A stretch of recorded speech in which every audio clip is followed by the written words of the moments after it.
Good. I think there's a couple seats up front. But I think we got everybody more or less covered. Yeah, it's a little hard to follow that whole awards thing. I don't know about you guys, but like at one point I started and I couldn't stop. That was wonderful. So thank you.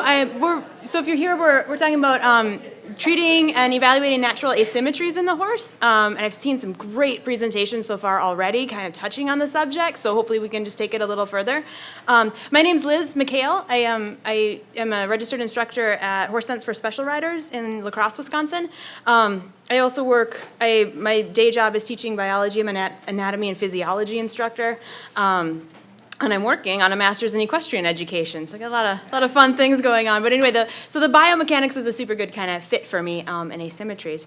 So I'm going to start into kind of my spiel. I'm here to tell you I certainly am not the expert in this subject, but I'm just taking information from a bunch of places, putting ideas together, and with all of the resources here amongst all of us, hopefully we can all learn something.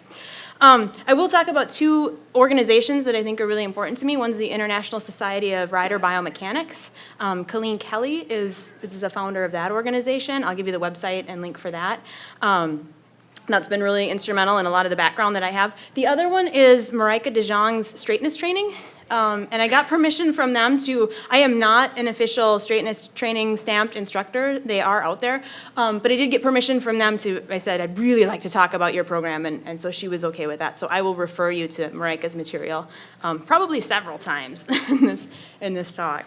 But to kind of just tell you a bit about myself and how I got here, and maybe what has brought some of you guys to talk about asymmetry and biomechanics and those big words like that, were my history of mistakes. And I look back on my riding career. I started when I was 8 years old. I showed a lot. I showed Western Pleasure. It depends on who you talk to. There's people out there like, yes, Sister in Western Pleasure, and other people who like. I am proud of a lot of stuff I did in Western Pleasure and a lot of awards I got, and I am ashamed and horrified by some of the things that I did in my background too.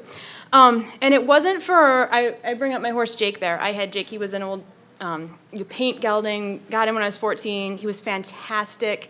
In hindsight, ruined that horse. I ruined him. Not because I didn't love him. Like, I loved that horse. I just didn't know any better. I think about the things that we did just because I didn't know. And even my mentors didn't know. Nobody was malicious intent there. But at 14, Jake had to retire. It was a career ending, done.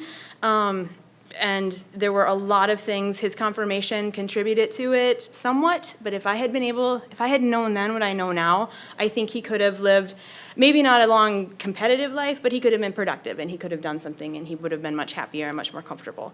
So it's learning from my mistakes that's brought me here.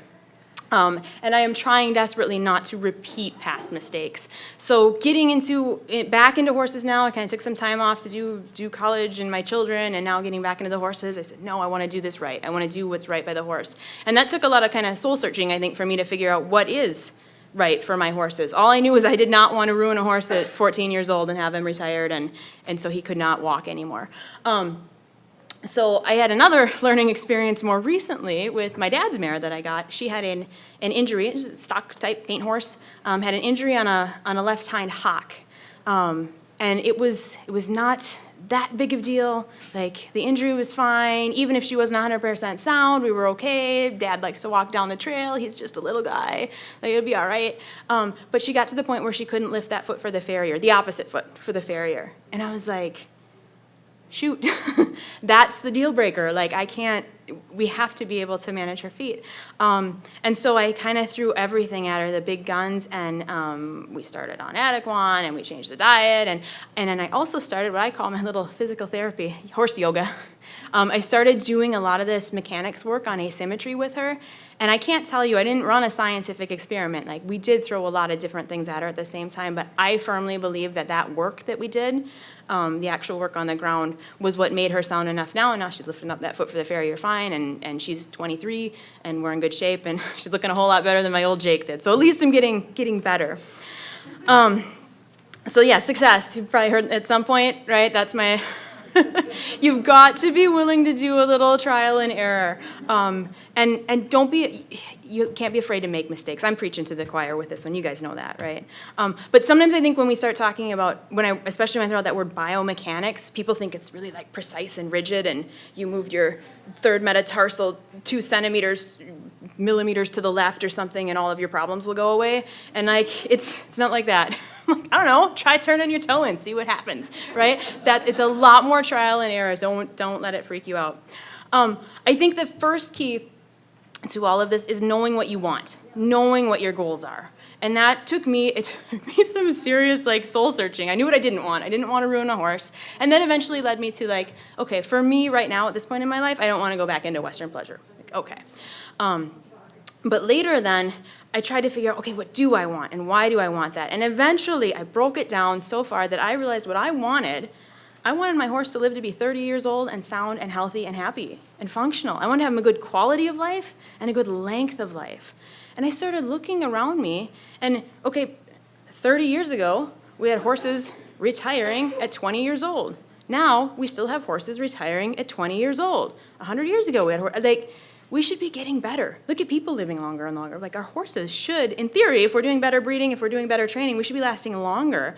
And I took a 20-year-old mare to the vet, and they were like, oh my gosh, she's 20, she's doing great. And I brought her because she was lame. And I think that's a testament to what we think of as normal sometimes. Oh, at like 14, senior horse, done, right, retired. And I don't think it has to be like that. So my dream, I just told my friend Cece the other day, I'm like, I want to take that 25-year-old mare to the Olympics, and I want her to be awesome and looking good, and I don't want to win, but I want to do something amazing that the crowd thinks is great, and the judge is like, it's illegal or whatever, but it was spectacular, and the mare's happy, and yeah, that's my dream. So I would challenge you guys to go and find your dream. Find out what you want. Be specific. And every time you get down to like, oh, I want to do ranch versatility. Okay, why? And every time ask yourself why until you can't dig any deeper. And eventually it'll take you to kind of that philosophical place, but that'll really help you to set your mind straight on what your goals are. Because if those goals are in the crosshairs, you're going to get there. It might be bumpy, but you'll get there. Look at me, I'm supposed to be talking about symmetry. So that brought me to the two main mentors that I have now. I started looking for people. I'm like, okay, that's the dream, right? 25-year-old mare in the Olympics, whatever. And I started like, who is doing this? Who has the 30-year-old horse that's healthy and happy and sound and physically fit? And there are people out there that have it. In this room, we probably have people who are out there who have that. So come talk to me when you're done. I'd put you on my mentor list. But the two big mentors that I have, the one, Marika de Jong, she's the one that founded that straightness training. If you find today's stuff interesting and helpful and that symmetry, then definitely look up Marika's material. She's got a great online program. She's based out of the Netherlands. My understanding, she's related with there's also the academic art of riding over there with Bent Branderup. I'll bring that up at the end too. Another great resource. But she's got a fantastic online program. I teach online, and so I'm pretty particular about these online programs, and hers is very, very strong. The other one's Vitor Silva. He's from Portugal, but he's in Massachusetts now, goes between Massachusetts and Florida, and he has Lusitanos, and he has a barn full of amazing, older, healthy horses, real, true schoolmasters. Yeah. It's Sons of the Wind, yep. So Vitor, Sons of the Wind. So I'll give you contact info for that too. But those two mentors have been really important to me. And finding them, and then finding the horse, like, okay, this is the goal. I want that 30-year-old horse that is healthy or whatever. We don't have to be 30, right? But let's say we want to be maybe 22 and doing well, or at least progressing. That's the goal. We may not get there, but that's the goal. Find someone who's doing it, and then just ask them, how do they do it? How do you get there? And I'll tell you, we'll come back to those guys and my mentors, but first I want to introduce you to Kit. Kit was a horse I had after Jake, after Dolly. All right, so we're trying to get better with my mistakes. I got Kit, and I ended up selling her to the therapy program that I work for. She just seemed like a good fit. It was going to work. It was just a good sale. So she's a 5-year-old quarter horse mare, a cute little mare. They were using her for walk trot stuff, and then the goal was that ideally she should be used for canter lessons, walk trot canter lessons. It's kind of where we are in the program. She struggles to pick up her left lead a little bit, right? How many of you guys have a horse that struggles with one lead or the other? right? Good, that's totally normal. Struggles to pick up the left lead, and if you notice, you'll see she's fast and unbalanced in the canter, right? Very typical, and that's okay. Like they're learning to canter, and then learning to canter with a rider on. It does seem worse going to the right. Lots of times you'll have a horse go faster one direction than the other, and there's really good like biomechanic reasons why they would speed up one way versus the other. So that's Kit, there she is. The first thing when you take these horses and with this symmetry is just become really good at observation. And man, it's easy now. We've got all these smartphones floating around all over right now, right? With digital stuff and video, I mean, take pictures. Take pictures of your horses all the time, because you'll be shocked if you look back 2 years and look at the changes, sometimes for the better, sometimes for the worse. So my pictures weren't great quality, but at least we have photos of Kit. There she is. And maybe, I don't know, maybe talk to your neighbor, see if you notice any conformational things about her that are concerning or not. Let's do 30 seconds, talk to your neighbor. All right, so shout out some comments, thoughts, things that you notice. It's great to have a room like this where they like this and that. Yeah, just shout them out. Long back. Right, we're looking at the thirds. Big noggin. That might be part of my angle in the photo, but that hawk angle. Yep. The shoulders upright. They're kind of shoulder upright. The muscling on the right side looks a little different than the left side. The muscling. The shadowing. Yeah. Sure, or if it's actually muscling. Okay. She almost looks like a different horse from the right side than the left side. Interesting. Very interesting there. Asymmetry is you're on the right track. So yeah, the difference, the left and right. It's interesting, and part of that, like, sorry, my photographs weren't great, but we just snapped them over. But that's awesome. And I think a lot of times when we think about conformation, we start looking at this view, the side view, right? And I'm gonna pull up another view of her. This is an angle. This is an angle you want to get on your horses. If you haven't looked at your horse from this angle, and if you haven't taken photos of it, get up on a stool, and you, like, honestly, use two people. Don't, if you do it yourself. And she's not quite as bad as she looks there, because I didn't have her totally square. You got to set her perfectly square. She might not, I mean, and if your feet are too far out, that's okay, but like left, right, perfectly square. And then take that picture from the top. It'll be really fascinating to view from that end. You put your horse in the ramp and take the pictures from there. Oh, sure, from in the ramp, you probably get the parallels and, sure. Just get square behind them, you know, and like, we know our safety, be careful, don't, but that view is gonna tell you a lot that you can't get from any other angle. So, whisper to your neighbor. Which side, is she symmetrical? Which side weaker? Which side stronger? If you can see it. Don't worry. This is one of those things that takes some time to develop the eye.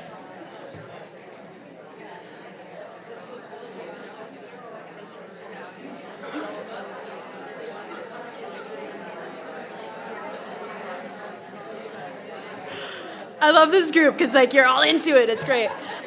So I'm going to help you out a little here too, because with the magic of digital, look what I can do. I can split it and I can mirror it. Do this with your horses. Now, is she symmetrical?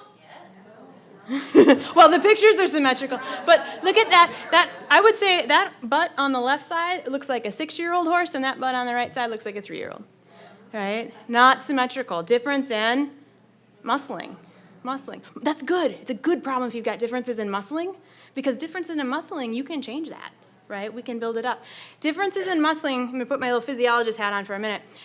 Differences in bone occur. You guys all know you have a living skeleton, right? It's not static. Every 7 years, you get a new skeleton, completely new, right?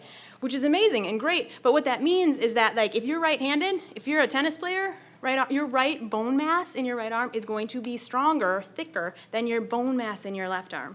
So it's not just the muscling, but your bone mass will change by use of the force too. It's slower, it takes time. So that means if you start straightening your horse out today, or straightening yourself out today, and your bones are different mass left to right, how long will it take you to get even? At least 7 years, right? So we're talking about a slow process. So at this point, it's Kit, and like, she was doing fine, and she's a little fast in the canter, right? So this isn't terrible asymmetries, but you can see it's obvious. These pictures help a ton First, for developing your eye, do it like, because you can't always trust your eye, especially angle of the pictures and stuff. But if you've got a paint or an Appaloosa, if you've got an Appy, forget it. Like, it's so hard, at least for me. I can't see the left, right until I flip in mirror. And that's where you'll get the answers for sure using that. And it's PowerPoint, it's free. Awesome.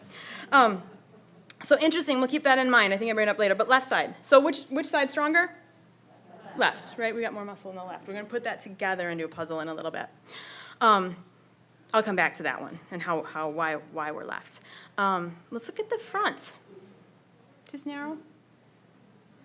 Right side mirrored, left side mirrored. Interesting, huh? Does it look like the same horse? Is it like two different chests? Yeah, yeah. And I think honestly from there it seems pretty obvious. From the top picture it's a little like that's a little tougher. And again, you gotta set your horse square. If she's not perfectly square, and actually she did perfect for me because I didn't set her perfectly square, and then I didn't. Okay, that actually kind of emphasizes the points a little bit. Yeah. Is she compensating somehow? Yes. So that's the pattern then. So almost like I planted you in the crowd. That was perfect. So let's look back at the whole picture then. The whole picture. Let's start looking at Kit. So she's 5. We haven't had any lameness problems that we've noticed, right? So what we notice is she's fast and unbalanced in the canter, worse going to the right, interesting. Left hind more developed, right front more developed. That's the classic pattern of a left-bended horse, right? And I'm going to flip back up here where I should have put this in order. But that's the classic left-bended horse, so this guy right here. Right? And I want you to think about it. Oh boy, I don't know how I can do this. But I want you to think about, I'll use my instructor arena voice. If you think about that left-bended horse, I'm left-bended, so I'm left-bended, this hip in, this shoulder in, right, kind of left, and exaggerate it. Anytime you're not sure, you want to do it in your own body, do more. Do more than what you like. She's only just a little bit, do a lot. See if you can mimic it. So the weight-bearing leg of the hind leg, right, this is my inside hind leg. So if she's left-bended, the weight-bearing leg is that inside hind, right, which in this case is the left leg. So which one's going to be more muscled? The left. That makes sense, right? Makes sense. Left side? Okay, and if you don't believe me, like get up and you got to do some dancing when you try to figure this stuff out. Inside hind. So interesting, let's think about that. We're left-banded. Inside hind's carrying more weight, so that one's getting stronger. Cool. Okay. Outside right shoulder is going to take more weight, right? More pressure coming down. Where do our horses carry most of their weight, front or back? Front. Where are our career-ending injuries, front legs or hind legs? Front legs. Well, we can argue about career-ending injuries, but a lot of times we end up with lameness problems and the front legs. There's a number of reasons for that. Part of that's the bone structure, that they're posts, right? They're posts instead of accordions like the hind legs. But for me, with this horse, and put my money on one leg getting injury, right front. It's gonna be the right front one, right? Because that's the one taking more pressure, right, and more strain. She's compensating for it by building up more muscle. Inside hind, outside fore. Right? If you want to remember a pattern, remember that. If you're left-banded, inside hind, outside fore. There's other things you can do to kind of keep track of these evaluations. I wanted to make sure you saw the pictures. But there's other things you can do in the evaluation. We'll come back to that one. You can pay attention to where their tail hangs. Right? Typically, a left-bended horse, that tail's going to hang to the inside, right? You're going to get that whole bend. Watch them as you're instructing in your lessons. We're talking about our lesson horses. Stand behind them and watch them walking away. You'll be able to see an awful lot. Just observing when they're grazing in the pasture, do they have one leg forward or the other leg forward, right? Which side does their mane hang on, right? If that changes, that's always something interesting too. Suddenly the front of our mane starts hanging one different direction. Talk to your chiropractors about that one. But there's interesting things, so just try to be a more diligent observer that way, I think, and notice it. And even if you don't know what to do about it, be like, oh, she's left-bended, that's interesting. Don't know what to do about it now, but that's okay. That's still a step in the right direction. So it makes sense that if you look on that right side, that picture, so that's kind of our Kit, right? Maybe an exaggerated form of our Kit. She was faster in that right lead canter, more unbalanced, right? Often will pick up the right lead easier, but she falls into it and then is angling, careening around the arena at 90 miles an hour, right? Typical pattern of that left-bended horse. So kind of questions on the bending, the evaluation? Yeah. Yeah, I have a question. Shoot. I missed the right lead canter was the problem before. I thought maybe it was getting into the left lead where she has to hold herself up on her that outside, that right hind leg, which is the weaker leg. Oh, so she'll fall in the... Yeah, that would might make it more difficult for her to get that leg. Yeah, and it depends too. So you can get some that like it. There's always exceptions to the rule, and you'll get a classically left-bended horse, and they won't fit the pattern. Like it seems to happen. But those are all like the good observations to come from. Because is it a weakness here, or is she compensating somehow, and that's why she's doing that late? Is she falling in? That's super common kind of way to compensate for it, falling in. Yeah, so interesting stuff with that. So you guys all came here to figure out how to fix that, though, right? Right. And that's where I have what works or what has worked so far for me. If you ask me next year, I'll be like, no, I was an idiot. Don't do anything I did. Do this, it's better. Some learning along the way. But first, observe, evaluate, record. And record, I would really encourage everyone to do that. Do some video. It's so easy now. We just have to take the time to do it. Get those pictures. Set a reminder on your phone every 6 months to take photos of your horses or something. Get your volunteers to do it. But think about those things and just the subtle, really little things. This is why people who spend all their time with one horse all the time, like they pick up on the most subtle changes and they catch things really, really early. If you really want to fix this, stop riding and get on the ground to fix it. Is that doable? Maybe, maybe not. If it's my personal horse, I may take the time to do that and say, no, we're doing 6 months on the ground. We're going to straighten up this problem and fix it. It's hard to straighten the horse. Once you add the rider in, it's just a whole nother dimension because your riders are crooked too. We are all crooked. So you can fix a lot of it on the ground. And then find a method that works for you. I'm going to tell you about the two that work for me. And I never dreamed that I'd be wearing the little white pants of dressage, but in my digging, I kept like consistently getting to a pattern where it was classical dressage. I was like, oh, it's not like horse PT, it's not rehab, it's actually classical dressage from like hundreds of years ago, right? You talk about horses living a long time, do some research into like the medieval knights and their horses and the health of their horses. It's interesting. But all of the methods that work, I have not found anything that's fast. Everything is slow and tedious. Straightness training offers a really step-by-step method. It's similar to me in like the Pirelli or Clinton Anderson, like the really step-by-step natural horsemanship methods. I feel like she's done a really good job of taking that classical dressage and making it really kind of foolproof. So it's a good program that way. Otherwise, find a classical instructor. I would look for that. Look for someone who really is in that classical style. For me, the French classical style seems to be where it's at. But don't be afraid of that big, horrible D-word dressage. Like, it's not, you don't have to wear white pants, I promise. It's okay. And then the last thing, you have to address asymmetries in your rider, right? And you or riders that you've got on. If you've got multiple riders, that's just a whole nother level. So we'll talk about that after we figure out how to fix the horse. There's a kind of a bajillion things we could talk about, but I'm going to give you kind of what I would take are the foundations of making your horse more symmetrical on the ground. The first thing, lots of us are probably doing or have done the flexion, right, where you flex and they turn, and it's awesome for behavior and everything. And then, of course, if we get a bunch of horse people in a room, we'll start arguing about whether it's good or bad or whatever. Everything's good. Everything handling your horse is good. It's a fantastic observation tool. If you flex that horse, instead of just saying like, oh, they're better to the left or to the right, start to get really picky about it. Ooh. The head of he turns his nose, he lays his head flat, or let ears give a bigger angle to the left and to the right. That's really interesting. Take note of that stuff. Like, oh, he can reach his muzzle to his side, to the right, he doesn't to the left. Or if he does to the left, he's really twisting that head around. Then, when you go, especially if your horse already knows how to do this, take it up to the next level. What we're going to ask him to do is to turn his neck, keeping those ears dead level to the ground. That makes sense? So the ears are there. We want to keep them parallel to the ground. So we can do this one with me. It's sort of like the first one would be like put your right ear to your right shoulder. Oh, I got a kind of a nice stretch on the left. That's okay. Now what I want you to do, I want you to keep your neck straight, and I want you to lower your right earlobe and raise your left earlobe. Right? Can you feel the difference there? That's the kind of stretch that we're after. So that's the closest thing I can give you to analogous to this. Your horse is going to be like, what the? So less is more. You certainly felt like, I see, like everyone in the room, I watched your heads go bloop with the first time, and it looked pretty impressive. Like, wow, look how flexible they are.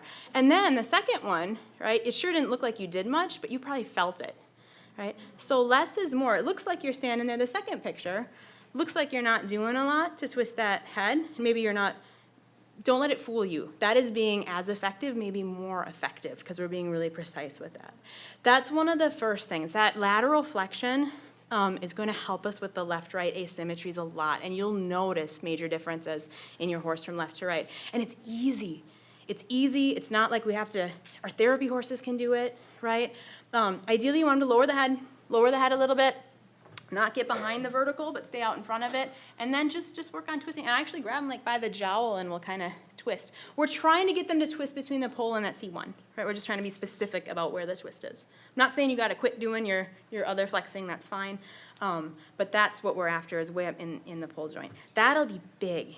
And what you'll notice as you get good at it, that middle picture, as she's taking that horse's head to the left, watch the left hip. You'll actually see the left hip come forward, and that's what you're after.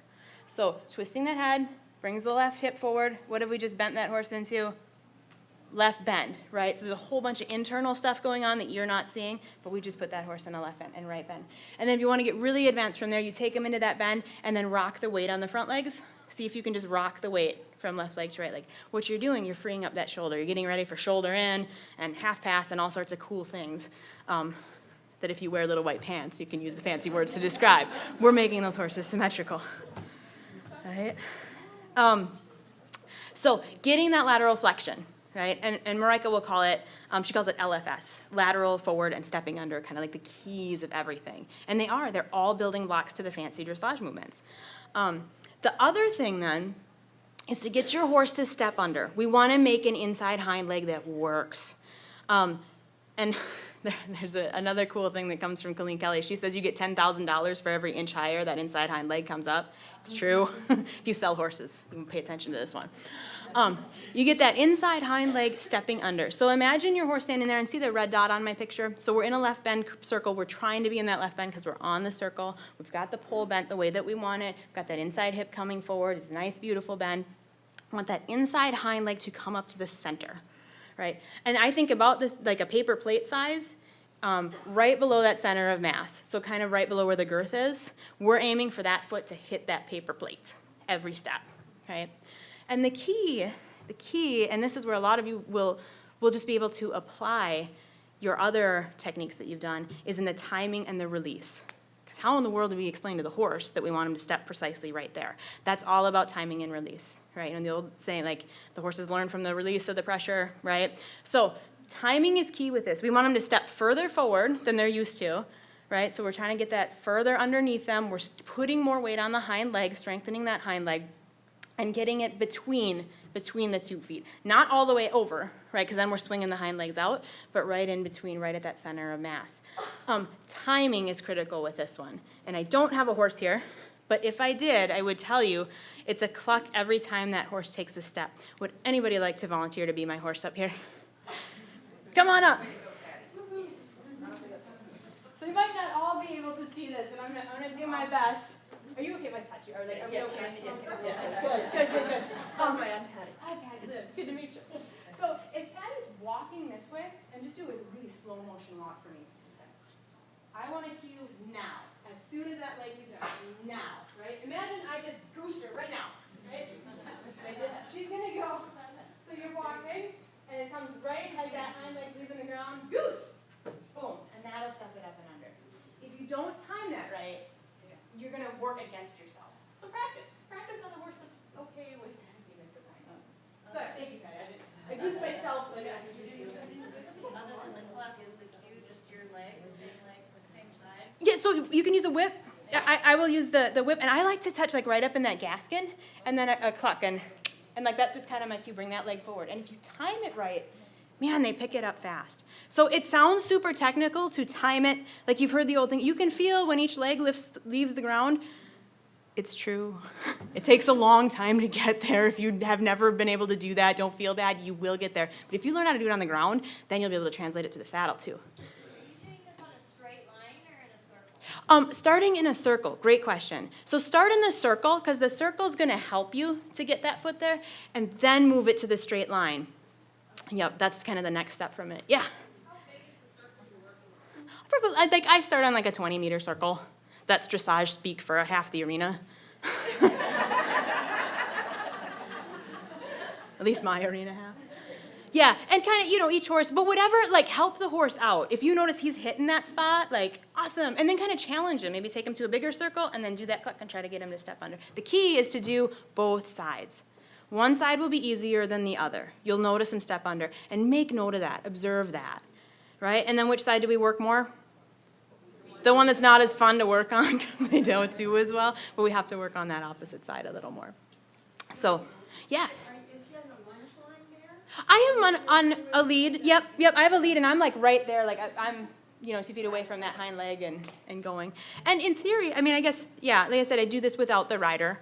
And it's as much for you as the horse to be able to see and kind of learn. Yeah. Especially when you're first starting out, do you have like a time frame? Is it based on like the horse? Like how do you? You know, less is more.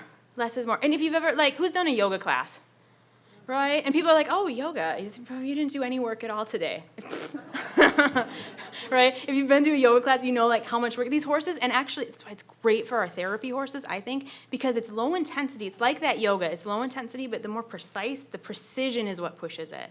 So be careful mentally, too. Like, do a couple, if he gives you a couple steps in the right thing, stop, reward, love on him. Awesome. Yeah, good point. Sorry, was there another one? No. So the other one, I'm going to get a little heavy on you now with this one, is then if you can reach the inside hind leg, remember $10,000 for every inch. So if you can control that inside hind leg, you're in good shape. If you can then control the outside hind leg, you have everything you need to do everything cool that's out there. Controlling the outside hind leg gets really fun. And what we want to do, what you would do is you'd stand, oh, I'm sorry for the guys recording. You'd stand here facing the back of your horse, right? So you're facing this way, he's walking that way. You're going to be walking backwards with your horse. Okay? And what I found works really well for me is somehow you have to connect a cue to that hind leg. So we're talking about the outside hind, so the horse's left hind leg, right? And I'm standing on his right side, walking backwards. And what I found for me, and I'll just touch on this because this will be a better, at some point, like a demo with a horse you can see. If you put a pressure on the neck, kind of middle of the neck, pressure on that neck, it's like a weird cue inside the horse. Eventually, pressure on that neck, push in there, and as he steps forward with that outside hind, release as soon as that hits the ground. Pressure back on the neck, release as soon as it hits the ground. If you do that long enough, that horse will start to associate the release with that hind leg. And once you've got that, then you can start to get picky, right? Oh, she didn't release when I just stepped that hind leg, let me try moving it. And if at the moment they step it in underneath to that same pie plate spot, that's when you release. And you will get that horse to you'll be able to walk backwards with your horse bringing the haunches in towards you. And then you're golden. You're golden because you've got both hind legs. Yeah, was there another question in there? Yeah. Is that pressure on the outside or the inside? So inside. So you're on the inside of the neck, so that's going to cause them to give you the bend a little bit. But it seems that bend there, especially if you've done a lot of the head stuff, bringing that hip in, that bend there brings that hip so it wants to come in, and then you just have to time the release with the outside hind. Yeah. So that, I wanted to touch on it. That might that's a little bit heavy. It takes some time to get in there, but for those of you that made sense to, go home and play with it a little bit. So those are the ways, if you play with those two things, getting the inside hind, getting the outside hind, you can really build that symmetry in your horse. That haunches in, for that mare that had the hock injury, I can't remember which direction, one side was incredibly difficult for her, incredibly difficult. And as soon as she got where she could do like 5 steps of that haunches in on that difficult side, I was able to pick that foot up every day. So that's why I think those two things are related. And it was subtle, and it was slow. And you know what? In her rehab, we never went above a walk. Like, that was the cool thing about it. The whole other ball of wax, then, is asymmetries in the rider. So we'll have a little fun with this one, too. Does anybody have these lessons? I love it. I did not get permission for that picture. I put it on. So the boobs out one kills me. So I am like a duck rider, right? Like I have to really fight to not do archy back boobs out because that's how I was trained. And it's funny, and every time somebody said get taller, I got more archy back, more boobs out. Like it was horrible. It was horrible. So it's a real struggle. But if you are barking the same thing at your rider over and over and over again, how many of you have barked heels down more than 1,000 times in your life? Yeah. Try something different. I'll give you a few ideas of things to try. If heels down is just simply not working. Because lots of times the problem isn't the problem. Right, kind of like I was trying to fix this hock and a haunches in was my solution, right? Which wasn't anything specific. Like here, I was trying to do all this cool massage and crazy things on the hock and stuff, but as soon as I started doing the whole body in there, so you fix some other part of the body and it will resolve your problem. Sometimes, right? Because it's all connected. So with that rider position, we're all safety people here. Why we care? Number one, why do we care about rider position? Safety. Everybody say safety. Safety. Thank you. We don't want to die. Right? So you bark heels down 1,000,000 times in your life because you don't want your rider to die, right? Heels down, it's a safety thing.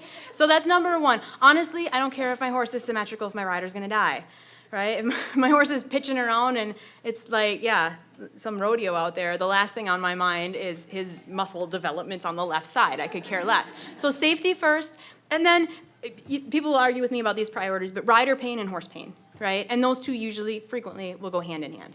Right? Pain, because that can go right along with safety. So safety first, everything else after that. I don't love that picture on the end there either, right? Like that horse, and Tweakwood, I might have just caught him in a funny moment. That's fine. But, right, we don't want to go there, but if I had to pick, I definitely don't want to go with number one. So when we talk, and when I start using that word biomechanics, people always ask about the perfect posture. What is the perfect posture? We all know that. Oh, no little white pants, they're black pants, but we have to be perfectly square at a halt, ear, shoulder, hip, heel alignment, right? We all know that. Perfect posture for what? If you are standing at X at a halt, I would say sure, that is the quote perfect posture for it. If you're doing that, that dude's in the perfect posture for exactly what he's doing. How about that guy? Is he being effective? Yeah, perfect posture, right? Let's call it perfect posture. Perfect posture, right? So posture depends. So it's so funny because, yeah, you can get your third metatarsal in the right millimeter position at halt. But the moment you move, it's going to be ruined. So don't nitpick to that point. Biomechanics isn't going to be about nitpicking that way in the symmetries. That guy's in the perfect position for that. Okay, you're the instructor. I'm doing okay for time. Good. Talk to your neighbor. What would you do here? Let's say you're an instructor, you just walked in. See either one of these, take your pick. Oh, I love path, because everybody, get it, okay. Now what would you do? We've totally got like the quiet crowd and the rowdy crowd, I can tell already. Yeah, so I love path, because instantly I heard the first two things, like, before I even set you loose, someone was like, helmet! There's no helmet on that kid.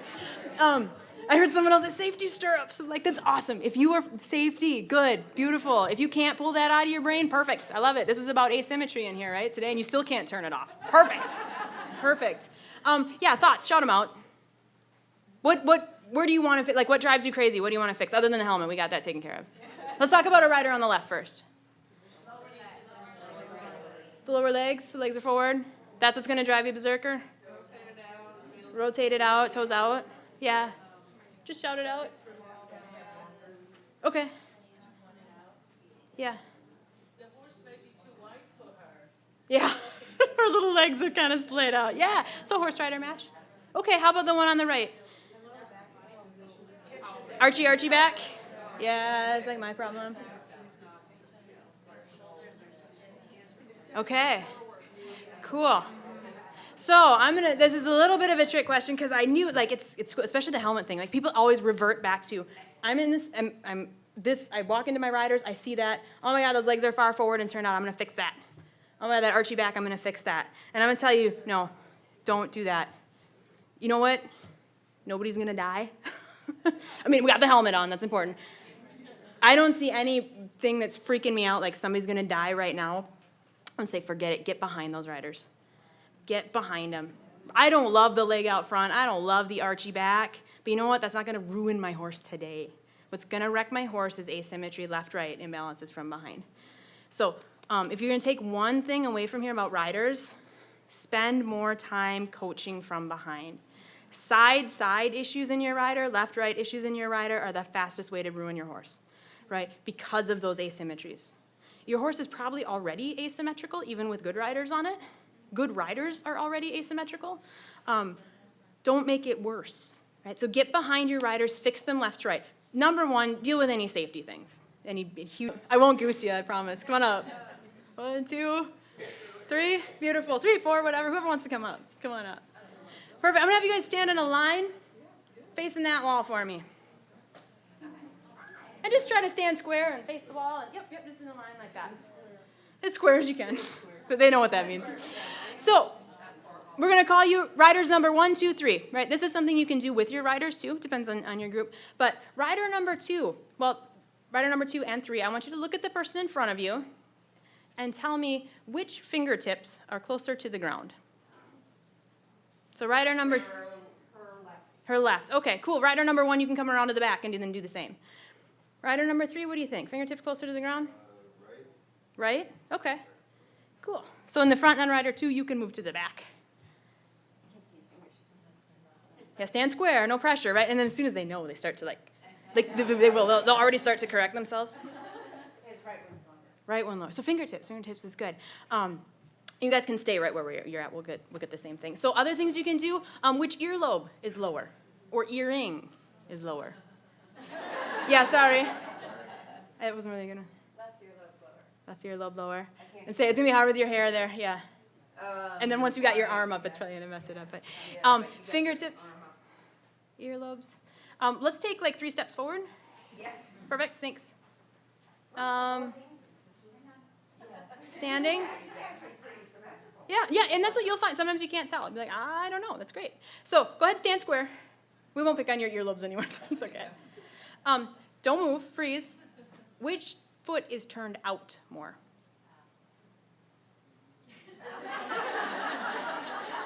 Everybody looking at their own feet?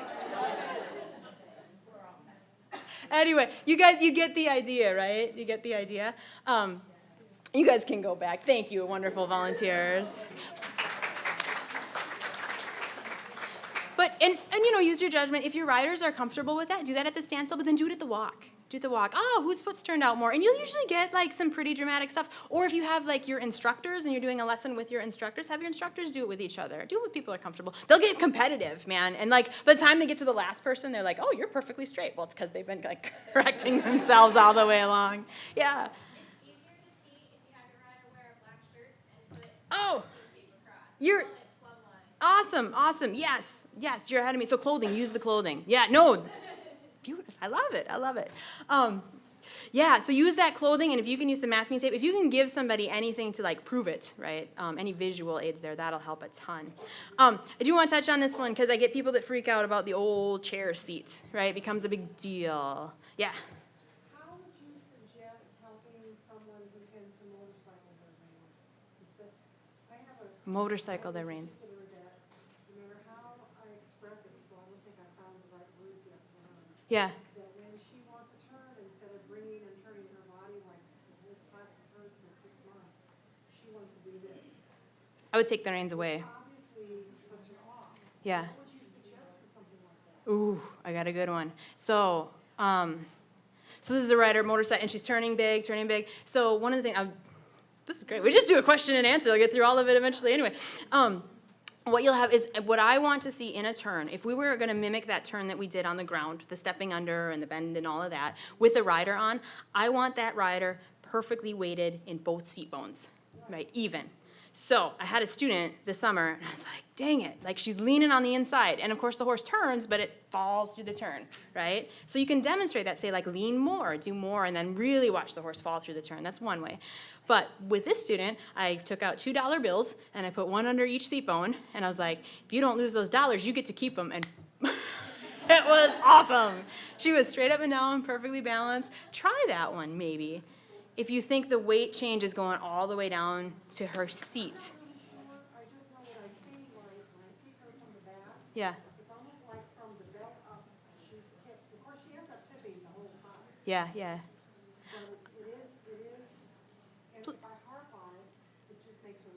Yeah, so don't harm, like the heels down, right? If we start saying heels down, heels down, heels down. A lot of standing exercise, standing in the stirrups and arm up, forward, side, yeah, that would probably fix it. And then, like, if you can get her on the lunge line and stand up and 2 arms up in the air, that's awesome. That'll straighten someone up, because if they don't, they're gonna, right? Safety people in here, right? But man, nothing teaches you faster than getting scared about, like, losing your balance that way. Yeah. What I found is if I tell my riders when we're turning to the left, concentrate on the right side, concentrate on Right. the right side. Ride the outside of the circle. Take them that right leg down to the ground. All Yeah. of a sudden they forget about leaning in and they're now all of a sudden and they don't ever lean out. That's what you say. I rarely have a problem with leaning out. It's leaning in. And that's hard on our horses, because it really does that. If we've got that front leg, Think about don't use your left brain, don't right, use your left leg. Think about your whole right side. right. We'll get to that twist in there too. Cool. You guys, I love this crowd. You're like so ahead of me. It's great. So I'm gonna skip ahead because I think I've got some pictures that'll be relevant to that. Anyway, chair seat. Don't freak out. Don't freak out. Chair seat it's relatively safe for your rider, right? I'd much rather have those feet out in front than behind. But people want to get in and fix that right away, right? And I would say don't freak out about it. It's not that bad. Lots of times your saddle will put you in that position. Come back and do it later. You know how I fix a chair seat? I fix a chair seat. I have them do standing exercises. You stand, you post, you double post. It'll bring that leg right where it needs to go, right? I never tell them to bring their leg back, because I don't want them to start flipping off the other way. I don't worry. If you lean back and you fall off your horse, like, you might bounce off backwards and land on your butt, and that's no fun. But if you go forward, that's when I worry about your neck, right? The forward and off. So we want to avoid that one. So my take with the chair seat is you have bigger fish to fry, right? Know it, recognize it. I'm not saying it's not important. But you need to worry about that left-right imbalance. So freeze, whatever you're doing, freeze. Mirror yourself exactly to the opposite side now. Uncross your legs, move your pen to the other hand. If you think you aren't one-sided, you're gonna find out real quick that.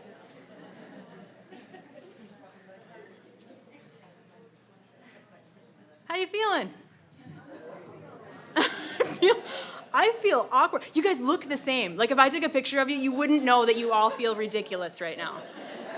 Right? But know that when you start to fix your asymmetries, if you've got these patterns, and think about that for yours, as awkward as that felt for you, think about your horse. That wasn't a big change. That was really subtle. That's analogous to having your horse bend that teeny bit to the right and teeny bit to the left. It just feels weird. It's not hard, it's not painful, it just feels weird.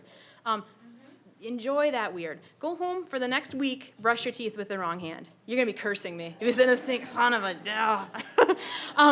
so good for you. And we should be, like, we are riders. We should be equally dexterous with our left and right hands if we wanna be on our horse's mouth equally with their left and right hands. So mirror yourself. I can tell you right now, probably you're gonna fix your horse faster than you're gonna fix yourself. And the one theory that's out there that again, I don't really have scientific backing to it, but we are prey animals, right? So we're going to get into the whole evolution thing and all of that. Prey animals, we are hunters by nature, right? So it's to our advantage to dedicate more brain power to our dominant hand so that we can be really dexterous with that hand, right? That makes sense from a predator standpoint. Prey animals need to be able to flee either left or either right. Someone will probably argue with me with all about this, about horses being left or right-handed. But it's to their advantage to be able to run to the left or to the right. Like, they don't know where that danger is coming from. They have to be able to go both ways. So naturally, those horses want to be relatively symmetrical. You are fighting evolution, right, when you try to make yourself symmetrical, more so. So it's harder, I think, for people. One super fun one that I think this was relevant for me.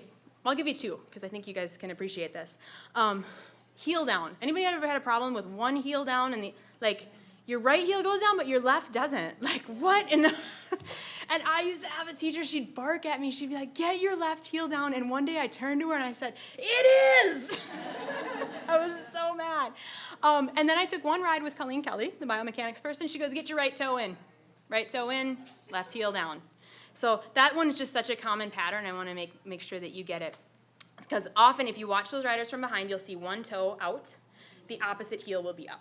So don't tell them to get the other heel down, tell them to get their toes forward, because they can look down and see their toes. Even though they can't tell if they're heels, but like when I yelled at her, it is down, because it feels down. But their toes they can see. Get those toes pointed straight ahead, those heels will even up, right?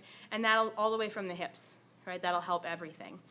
And they'll have to struggle with it. Because when I was doing that, I honestly felt like I was walking like this for like 6 months. Like this can't be right. And it felt that way, but I was just straight great. I was just so used to having my one foot splayed out, but I could not make a nice circle to the right. I could get by in a show ring and it was okay, but I wasn't doing it right and I wasn't doing it precise because my horse could not do it because of the position I was in. I was always digging my leg in that way. And the other one is super fun, Gomukhasana arms. That's a fun one for you. It's not even a dressage word, that's an Iyengar yoga term. If you can do this move, go ahead and try it with me. Right hand up. And that one's gonna go down. Left hand out, don't hit your neighbor. That one's gonna come up. Try it. Get as close as you can. You won't, if you can get there, congratulate yourself. Okay. You guys look ridiculous, it's great.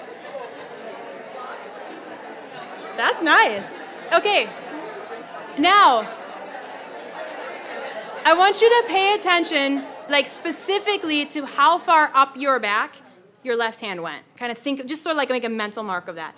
Now, switch, do it the other way. One of them's gonna be worse. I can almost guarantee one of them's gonna be worse. But frequently, your dominant arm kind of a fun thing to play with as well. Up your back, right? Up your back.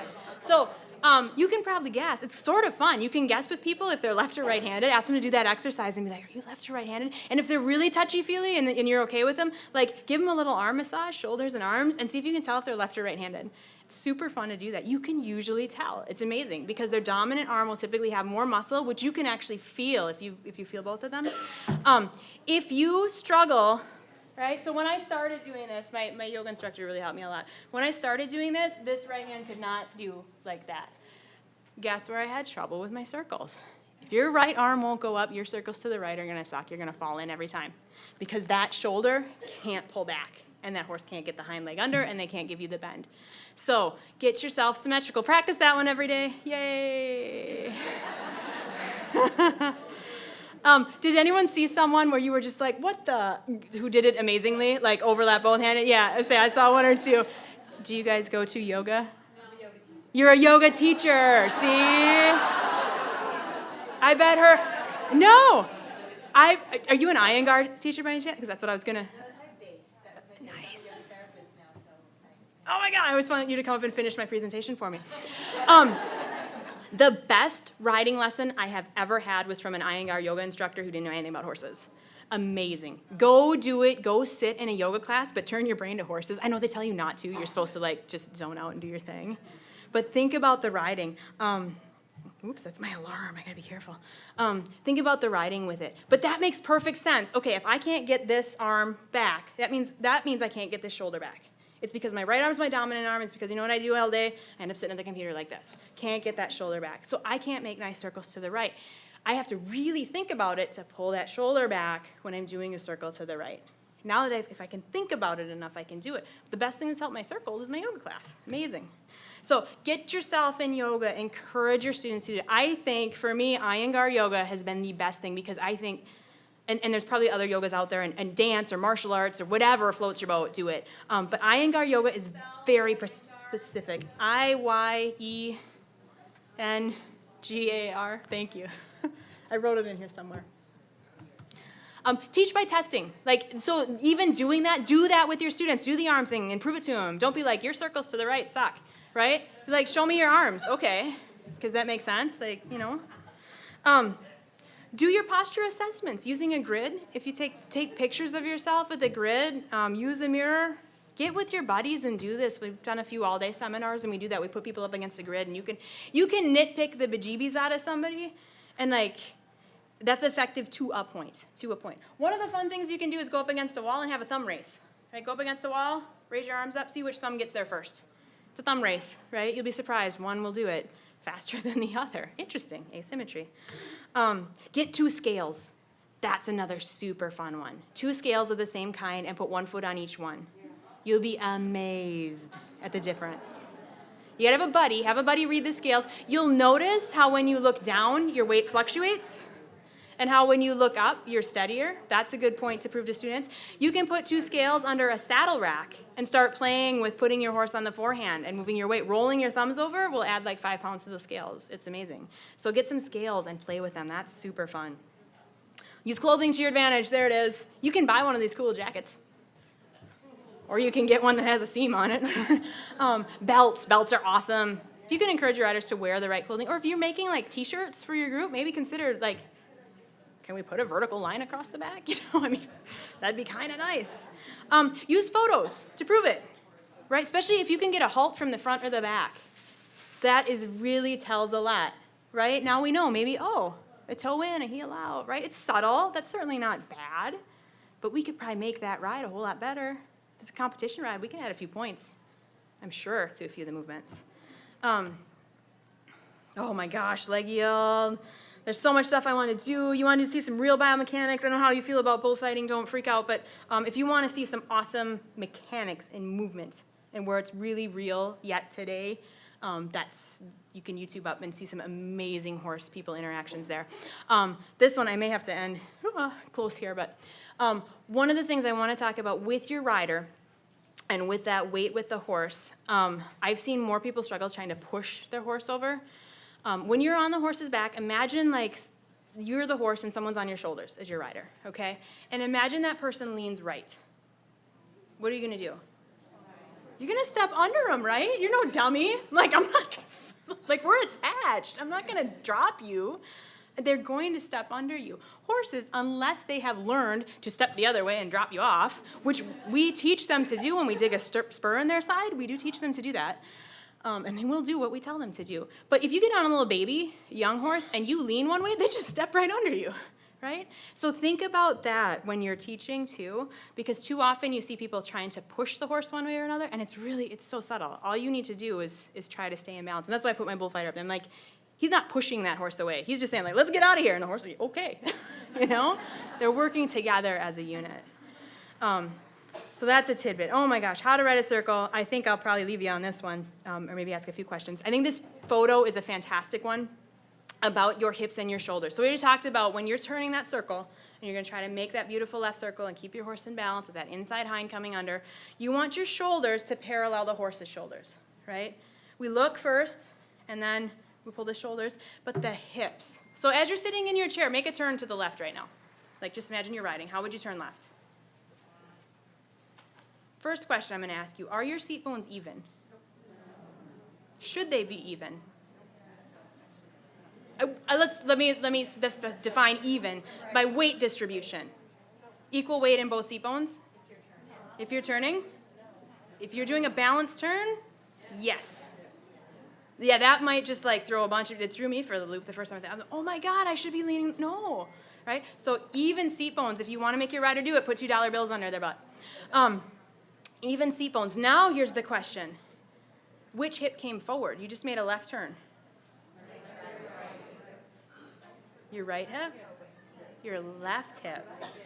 So think about, okay, and it's okay. I'm not saying, nobody's turning their horse wrong. I mean, if you go to do a left turn and your horse goes left, you've done it, success.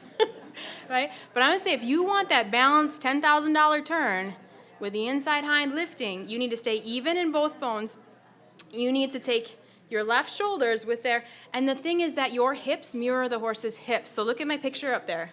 The red lines, right? The hip, right? We just spent all this work putting that horse in this beautiful, perfect little bend, right? On the ground. We did all that work, beautiful bend, inside hind stepping under. That inside hind, that inside hip came forward. Your inside hip needs to mirror that. That's why the dressage rule book says leg at the girth, inside leg at the girth. The girth is ahead. That inside foot comes forward. If that one's like, I can see like already some people are like, yep, that's the way I was taught, and other people are like, you're blowing my mind. chew on that one a little while, like, and see me. But that picture, think about that picture.